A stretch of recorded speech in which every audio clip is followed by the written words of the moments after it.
Det kan virke lidt mærkeligt, at jeg er taget helt til Nevada for at begrave min computer på toppen af et bjerg. Men det handler om, at jeg gerne vil sende en personlig hilsen til fremtiden. Det er lidt svært at forklare, så jeg har prøvet at rekonstruere de begivenheder, der førte mig hertil. No problem. No problem. If you should introduce Second Life to somebody who doesn't know anything about it, how would you do that? The important thing to make clear, this is a world full of real people, okay?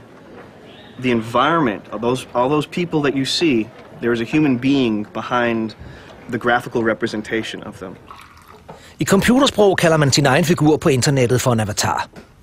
Sådan en måtte jeg have, før jeg kunne gå i gang med at udforske den virtuelle verden. Your first basic account is free. Might proud.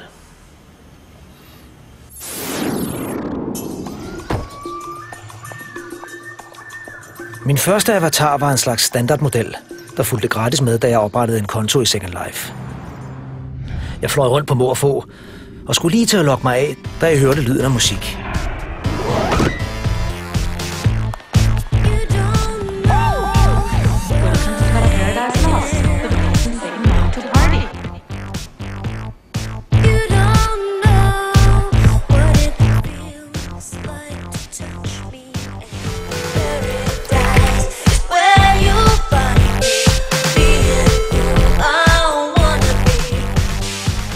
Jeg var træt af at blive afvist hele tiden, og jeg sad og overvejede, om jeg måske skulle droppe den virtuelle verden. Da natklubbens ejer, Helena Kakorian, pludselig kom hen til mig.